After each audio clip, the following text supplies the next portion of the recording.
Since Repair Clinic encourages you to perform this repair safely, a warning icon will appear when you should use caution. To replace the waterline tubing connector on this Samsung refrigerator, you will need a Phillips head screwdriver and a small flathead screwdriver. Before you begin the procedure, unplug the appliance's power cord. Use the Phillips head screwdriver to unthread the 3 mounting screws, securing the hinge cover.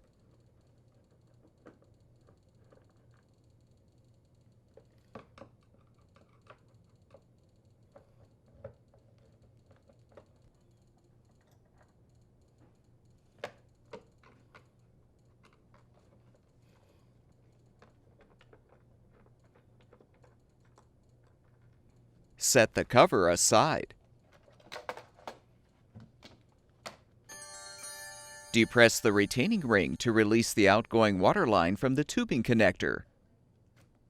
Insert the small flathead screwdriver into the notch in the tubing connector cap to detach the cap.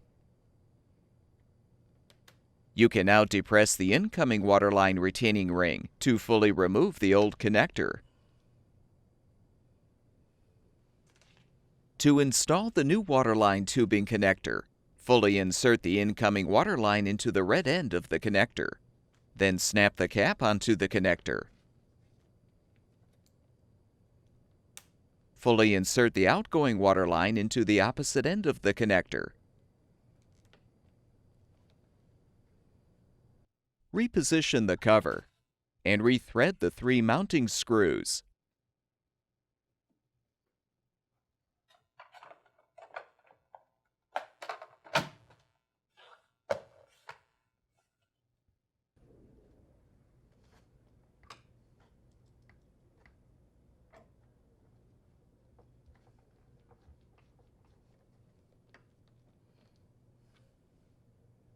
Plug the power cord back in, and the refrigerator should be ready for use.